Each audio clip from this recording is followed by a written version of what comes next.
നമസ്കാരം.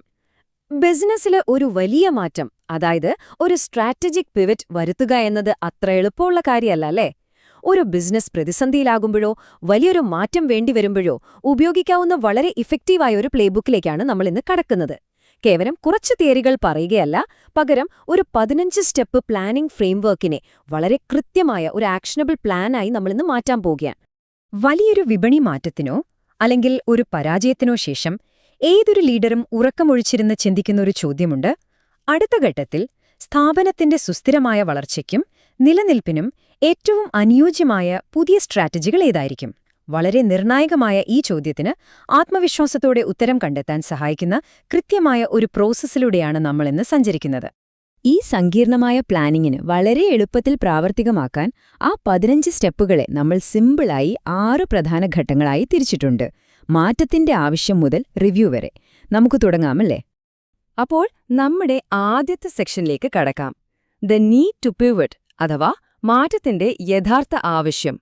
പുതിയൊരു ലക്ഷ്യത്തിലേക്ക് എത്തുന്നതിന് മുൻപ് നമ്മൾ എന്തിനാണ് ഈ മാറ്റം കൊണ്ടുവരുന്നത് എന്ന് കൃത്യമായി ഡിഫൈൻ ചെയ്യണം. ഒരു പുതിയ പ്രോഡക്റ്റ് ഫെയിലിയർ ആയതിൽ നിന്ന് കരകയറാനാണോ, അതോ മാർക്കറ്റിലെ മാറ്റങ്ങൾക്കനുസരിച്ച് പിടിച്ചു നിൽക്കാനാണോ? ആ ലക്ഷ്യം വളരെ വ്യക്തമായി നിങ്ങളുടെ ടീമിനെ ബോധ്യപ്പെടുത്തുക എന്നതാണ് ഇവിടെ ആദ്യം ചെയ്യേണ്ട കാര്യം. ഇനി രണ്ടാമത്തെ ഘട്ടം, ദ റിയാലിറ്റി ചെക്ക്. നിങ്ങളുടെ സ്ഥാപനത്തിന്റെ ഇപ്പോഴത്തെ യഥാർത്ഥ അവസ്ഥ എന്താണെന്ന് മനസ്സിലാക്കുക. യാതൊരു മുൻവിധിയുമില്ലാതെ ഒരു കണ്ണാടി നോക്കുന്നതുപോലെ നിങ്ങളുടെ ബിസിനസ്സിനെ ഒന്ന് വിലയിരുത്തണം. നിങ്ങളുടെ മാർക്കറ്റ്, പ്രോഡക്റ്റ്, ഫിനാൻഷ്യൽ സ്റ്റാറ്റസ് എന്നിവയിലെ ഇപ്പോഴത്തെ അവസ്ഥയെ നിങ്ങളെ പിന്നോട്ട് വലിക്കുന്ന പോരായ്മകളുമായും വെല്ലുവിളികളുമായും നേരിട്ടൊന്ന് താരതമ്യം ചെയ്തു നോക്കൂ. ഇങ്ങനെ പോരായ്മകൾ കണ്ടെത്തിക്കഴിഞ്ഞാൽ പിന്നെ എവിടെയാണ് നമ്മൾ കൂടുതൽ ഫോക്കസ് ചെയ്യേണ്ടത് എന്ന് എളുപ്പത്തിൽ തീരുമാനിക്കാനാകും. അത് മാർക്കറ്റ് റീപൊസിഷനിംഗ് ആകാം, അല്ലെങ്കിൽ ഓപ്പറേഷണൽ എഫിഷ്യൻസി കൂട്ടുന്നതിലാകാം. തുടർന്ന് ഇതിന് ഹൈ, മീഡിയം, ലോ എന്ന പ്രയോറിറ്റി നൽകി അടുത്ത നീക്കങ്ങൾ വളരെ കൃത്യമായി പ്ലാൻ ചെയ്യാം. മൂന്നാമത്തെ section, selecting your new strategy, അതായത് പുതിയ തന്ത്രം തിരഞ്ഞെടുക്കൽ. ഇതൊരു വാർ റൂം പോലെയുള്ള അവസ്ഥയാണ്. മുന്നിലുള്ള എല്ലാ ഓപ്ഷനുകളും വെച്ച് വളരെ കർശനമായ ഒരു മെട്രിക്സ് ഉണ്ടാക്കുക. ഓരോ സ്ട്രാറ്റജിയുടെയും ഗുണങ്ങളും റിസ്കുകളും എന്തൊക്കെയാണ്, അത് നടപ്പിലാക്കാൻ എത്രത്തോളം സാധിക്കും എന്നതിന് 1 മുതൽ 5 വരെ ഒരു ഫീസിബിലിറ്റി സ്കോർ നൽകുക. മികച്ച തീരുമാനങ്ങൾ എടുക്കാൻ ഇതൊരു മികച്ച വഴിയാണ്. അങ്ങനെ ഏറ്റവും മികച്ച സ്ട്രാറ്റജികൾ തിരഞ്ഞെടുത്താൽ പിന്നെ അവ ഒഫീഷ്യലായി ലോക്കിൻ ചെയ്യണം. അതിനായി കൃത്യമായ ലക്ഷ്യങ്ങൾ, റിസൾട്ട്, അതൊരു ഷോർട്ട്, മീഡിയം അല്ലെങ്കിൽ ലോങ് ടേം പ്ലാൻ ആണോ എന്നുള്ളത് വ്യക്തമാക്കുക. ഇതിൽ ഏറ്റവും പ്രധാനപ്പെട്ട കാര്യം ഇത് നടപ്പിലാക്കാനുള്ള പൂർണ്ണ ഉത്തരവാദിത്തം ഒരാളെ ഏൽപ്പിക്കുക എന്നതാണ്. ഇനി നാലാമത്തെ സെക്ഷനിലേക്ക് പോകാം, എക്സിക്യൂഷൻ ആൻഡ് റിസോഴ്സ് അലോക്കേഷൻ. ഇവിടെയാണ് നമ്മുടെ ഐഡിയകൾ ശരിക്കും ആക്ഷനിലേക്ക് മാറുന്നത്. പുതിയ മാറ്റങ്ങൾ ഒറ്റയടിക്ക് കൊണ്ടുവരുന്നതിനു പകരം അവയെ കൃത്യമായ ഫേസുകളായി തിരിച്ച് ഒരു ഇംപ്ലിമെന്റേഷൻ റോഡ് മാപ്പ് തയ്യാറാക്കുക. ഓരോ ഫേസിനും എന്തൊക്കെ ആക്ഷൻസ് വേണം, അതിന്റെ പുരോഗതി അളക്കാൻ കഴിയുന്ന കൃത്യമായ KPIകളും സെറ്റ് ചെയ്യണം.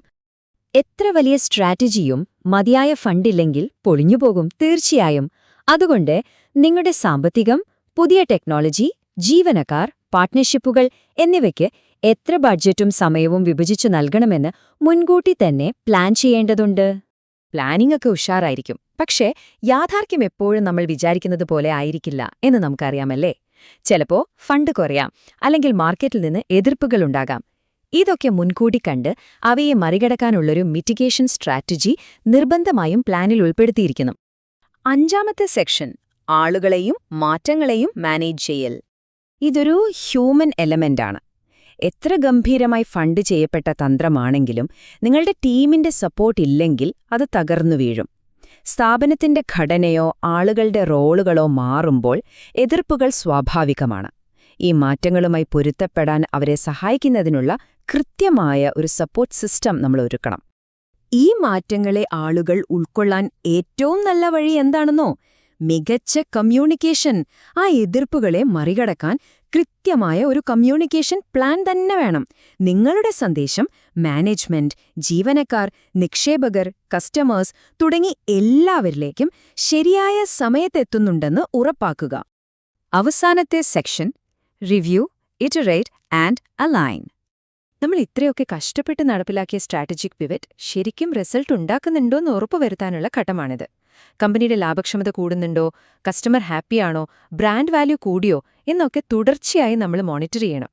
ഇത് വെറുതെ വിട്ടാൽ പോരാ, കർശനമായ ഒരു ടൈം ലൈൻ വെച്ച് റിവ്യൂ ചെയ്യണം. ആദ്യത്തെ 30 ദിവസത്തിൽ എന്തൊക്കെ ശരിയായി നടക്കുന്നുണ്ടെന്ന് നോക്കുക. 90 ദിവസത്തിൽ നമ്മുടെ ലക്ഷ്യങ്ങൾ ട്രാക്കിലാണോ എന്ന് വിലയിരുത്തുക.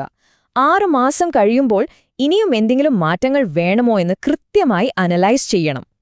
കമ്പനി വളരുന്നതിനൊപ്പം നമ്മൾ കൊണ്ടുവന്ന ഈ പുതിയ മാറ്റങ്ങൾ നമ്മുടെ കമ്പനിയുടെ അടിസ്ഥാന ലക്ഷ്യങ്ങളോടും കോർ വാല്യൂസിനോടും ചേർന്നു പോകുന്നതാണോ എന്ന് എപ്പോഴും ഉറപ്പുവരുത്തുക. കമ്പനിയുടെ യഥാർത്ഥ ഐഡന്റിറ്റിയിൽ നിന്നും വ്യതിചലിക്കുന്നതായി കണ്ടാൽ ഉചിതമായ മാറ്റങ്ങൾ വരുത്താൻ ഒട്ടും മടിക്കരുത്. അങ്ങനെ ആ 15 സ്റ്റെപ്പ് പ്രോസസ്സ് അതിന്റെ വളരെ ശക്തമായ ഫൈനൽ സമ്മറിയിൽ എത്തി നിൽക്കുകയാണ്.